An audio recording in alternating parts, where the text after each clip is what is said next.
BSP का कार्यकर्ता खत्म नहीं कर रहा, बीएसपी के पदाधिकारी खत्म कर रहे हैं। और ये मैं कह रहा हूं, हमने देखा है,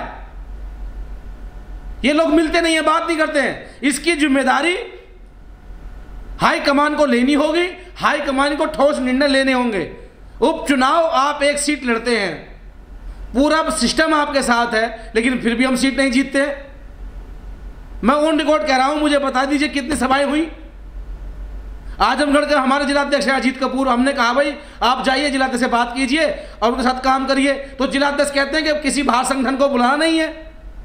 हमने कहा भाई कोई बात नहीं, हम काशीराम साहब और पार्टी के लिए काम करते हैं, आप प्रचार करें। उन्होंने गली गली मोहल्ले मोहल्ले जाकर के मीटिंग करी, जितना वो कर सकते थे, जितना उनका सामर्थ्य है। लेकिन उनका जिलाध्यक्ष ये कहता है हमारे जिलाध्यक्ष से कि बाहर का संगठन कौन नहीं आएगा। हम कहाँ के बाहर के लोग हैं भाई? हम अम्बेडकर की बात नहीं करते क्या? हम काशीराम साहब की बात नहीं करते? हम मूवमेंट का झंडा नहीं उठाते? बताओ 2022 के चुनावों में स्वयं हमने कितना प्रचार किया? किसी से 1 रुपया लिया होगा? अगर हमने प्रचार करा है, किसी 1 रुपया नहीं मांगा, चंदा नहीं मांगा। पीड़ा होती है, हमें दर्द होता है, पार्टी को खत्म किया जा रहा है। बसपा के जो हाईकमान के पदाधिकारी हैं उनको लगता है कि पार्टी उनके जो है एक मुट्ठी की पार्टी है और उनके इशारे पे काम करती रहेगी। आप 3-4 लोग मिलकर पार्टी को नहीं चला सकते। पार्टी को चलाने के लिए तो आपको पूरे देश के हर एक कार्यकर्ता की बात सुननी पड़ेगी, काम करना होगा और साथ चलना होगा। कि जिला अध्यक्ष जो है वो बैठ करके वहीं अपने गांव के लोगों की पर्ची काट देगा, नाम लिख देगा, तो टारगेट तो पूरा हो जाएगा। लेकिन वो पर्ची घर घर कटनी चाहिए, लोग जुड़ने चाहिए, जब जाकर लोग आपसे जुड़ेंगे।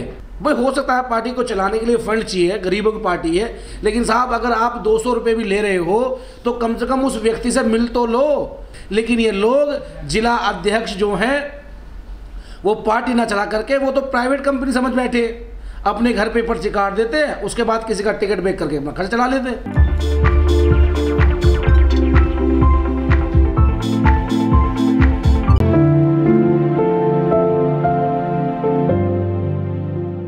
लगातार 12 हार गए, 14 हार गए, 17 हार गए, 19 हार गए, 22 हार गए और अब उपचुनाव हार गए। जब बसपा के लोग, बसपा के पदाधिकारी जब काम नहीं करेंगे, लोगों के बीच में नहीं जाएंगे, तो कौन वोट देगा?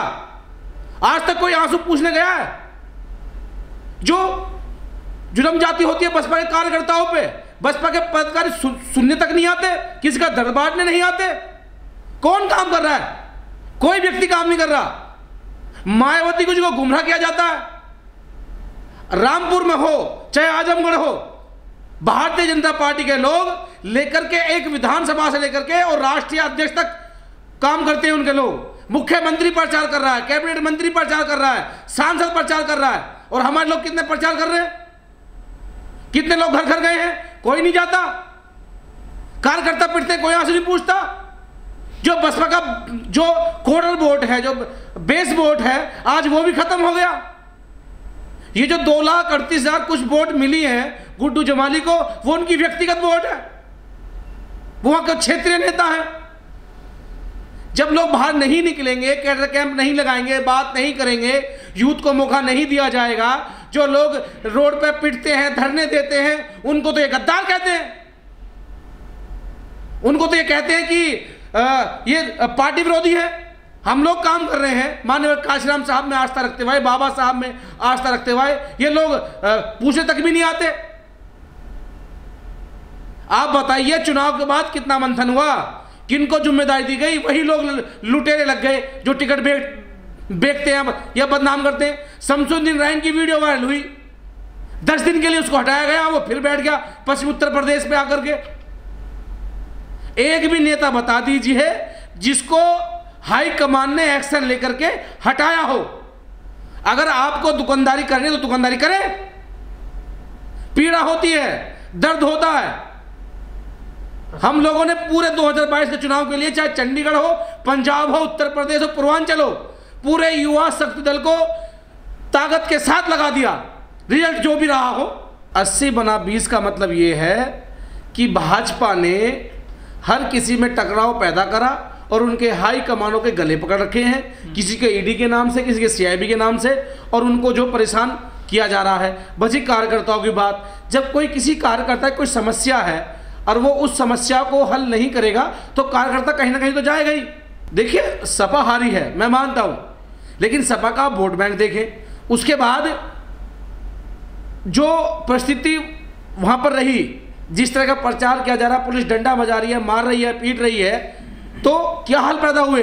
लेकिन हमें सपा से क्या मतलब, सपा जीत जाए हार जाए हमें क्या मतलब, हमें तो अपने लोगों से मतलब है ना, जिनको हम सपोर्ट करते हैं, जिनके लिए हम काम करते हैं, जिनकी विचारधारा हमसे मेल खाती है।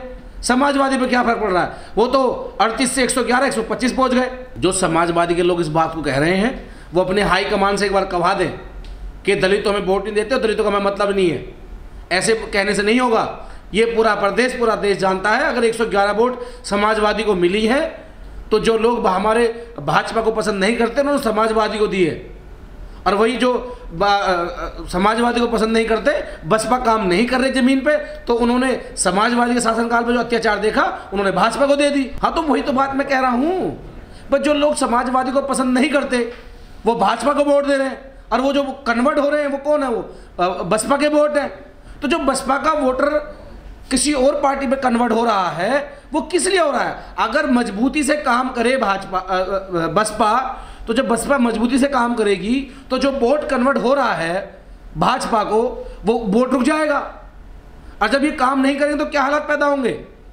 लेकिन मेरा कटास किसी अन्य पार्टी पे नहीं है, मेरा सवाल तो मेरे उन पार्टी के लोगों से है जिनके लिए हमने काम करते हैं। ये आपने बहन जी की प्रेस कॉन्फ्रेंस देखी होगी, उन्होंने कहा था कि ना तो बहन जी को विपक्ष ने पूछा और ना पक्ष ने बात कही, लेकिन एक आदिवासी महिला होने के नाते, एक महिला होने के नाते अगर मौका मिल रहा है तो बहन जी ने सपोर्ट किया है, ना कि एनडीए को सपोर्ट किया है।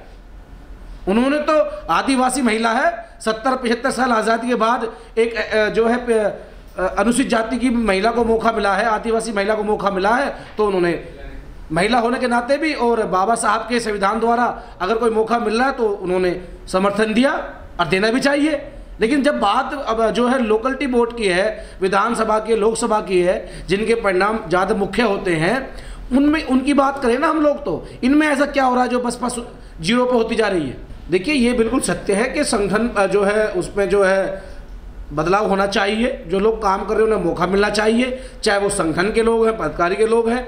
लेकिन ये लोग नहीं चाहते, ये लोग चाहते हैं कि जो लोग बैठे हैं वही बैठे रहें, उनकी जेब गर्म होती रहे, कार्यकर्ता पिटता रहने दो, जो वोटर है उसे पिटना उसे पिटता रहने दो, लेकिन पार्टी मजबूत ना हो जाए।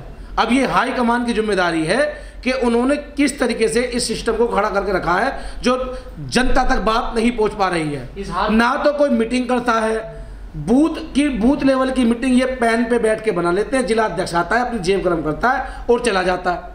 कार्यकर्ता पिटते रहते हैं कि ना किसी समस्या को लेकर के, ना आज तक महंगाई पे धरना है, ना अग्निवीर पे कोई धरना है, ना भूमाफिया को लेकर धरना है, ना रोजगार को लेकर धरना है। सिर्फ ट्वीट करने से या एक व्यक्ति के वाइट देने से काम नहीं चलेगा, कार्यकर्ता को रोड पे आना पड़ेगा। समाजवादी पार्टी 38 पे थी, उन लोगों ने जो भी मेहनत करी, लेकिन हो सकता है कि हम लोगों से अच्छी मेहनत करी, इसलिए वो 111 125 सीट ले गए। अगर यही चलता रहा तो मुझे नहीं लगता कि हम लोग अपने 10 MP भी बचा पाएंगे। 0 पे काम करना होगा, सबको लेना पड़ेगा, सबकी बात करनी पड़ेगी, जब जाकर के रिजल्ट जो है बसपा के फेवर में आएंगे। अगर आपको माननीय काश राम साहब, बाबा साहब के मिशन को पूरा करना है, अगर किसी को अपनी तिजोरी गर्म करनी है तो जो वो करते रहें, चाहे वो जिला अध्यक्ष हैं, चाहे वो जिले से ऊपर के लोग हैं।